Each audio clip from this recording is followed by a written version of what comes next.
ಪೃಥ್ವಿಯ ಮೇಲೆ ಸಾವಿರಾರು ವರ್ಷಗಳಿಂದ ಮಾನವನೊಂದಿಗೆ ಬದುಕುತ್ತಿರುವ ಮರಗಳಲ್ಲಿ ಮಾವಿನ ಮರವು ಸಿಹಿಯಾದ ಹಣ್ಣು, ನೆರಳು, ಔಷಧೀಯ ಗುಣಗಳು ಮತ್ತು ಸಾಂಸ್ಕೃತಿಕ ಮಹತ್ವದಿಂದಾಗಿ ಮಾವನ್ನು ಹಣ್ಣುಗಳ ರಾಜ ಎಂದು ಕರೆಯಲಾಗುತ್ತದೆ. ಇದರ ವೈಜ್ಞಾನಿಕ ಹೆಸರು ಮ್ಯಾಂಜಿಫೆರಾ ಇಂಡಿಕಾ. ಮಾವಿನ ಮರವನ್ನು ಭಾರತಕ್ಕೆ ಯಾರೂ ಪರಿಚಯಿಸಲಿಲ್ಲ. ಇದು ಭಾರತ ಮತ್ತು ಸುತ್ತಮುತ್ತಲಿನ ಪ್ರದೇಶಗಳಿಗೆ ಮೂಲತಃ ಸೇರಿದ ಸಸ್ಯವಾಗಿದೆ.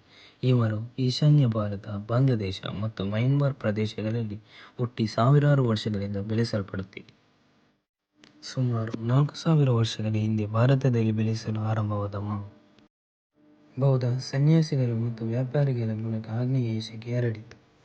ನಂತರ ಅರಬ್ ವ್ಯಾಪಾರಿಗಳು ಇದನ್ನು ಆಫ್ರಿಕಾಕ್ಕೆ ಕೊಂಡೊಯ್ದರು.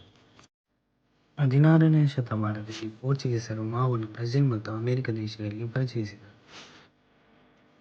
ಭಾರತವು ವಿಶ್ವದ ಅತಿದೊಡ್ಡ ಮಾವು ಉತ್ಪಾದಕ ದೇಶವಾಗಿದೆ. ವಿಶ್ವದ ಒಟ್ಟು ಮಾವಿನ ಉತ್ಪಾದನೆಯಲ್ಲಿ ಸುಮಾರು ಅರ್ಧದಷ್ಟು ಪಾಲು ಭಾರತದ್ದಾಗಿದೆ. ಭಾರತದಲ್ಲಿ 1000ಕ್ಕೂ ಹೆಚ್ಚು ಮಾವಿನ ತಳಿಗಳಿವೆ. ಪ್ರಮುಖ ಮಾವಿನ ತಳಿಗಳು ಆಲ್ಫಾನ್ಸೋ, ಬಾದಾಮಿ, ತೋತಾಪುರಿ, ಬಂಗನಪಲ್ಲಿ ಮುಂತಾದ ಮಾವಿನ ಹಣ್ಣುಗಳಿವೆ.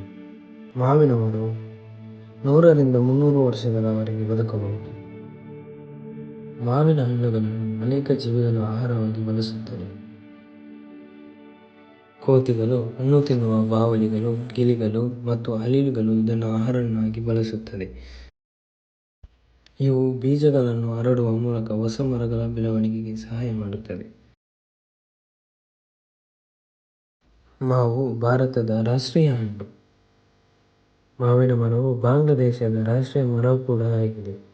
ಒಂದು ಸಣ್ಣ ಬೀಜದಿಂದ ಆರಂಭವಾಗುವ ಮಾವಿನ ಮರ ನೂರಾರು ವರ್ಷಗಳ ಕಾಲ ಅನೇಕ ಜೀವಿಗಳಿಗೆ ಆಹಾರ, ನೆರಳು ಮತ್ತು ಆಶ್ರಯವನ್ನು ನೀಡಿದೆ. ಅದಕ್ಕಾಗಿಯೇ ಮಾವು ಕೇವಲ ಒಂದು ಹಣ್ಣಲ್ಲ, ಇದು ಭಾರತದ ಪರಂಪರೆ, ಸಂಸ್ಕೃತಿ ಮತ್ತು ಪ್ರಕೃತಿಯ ಅಮೂಲ್ಯ ಕೊಡುಗೆಯಾಗಿದೆ.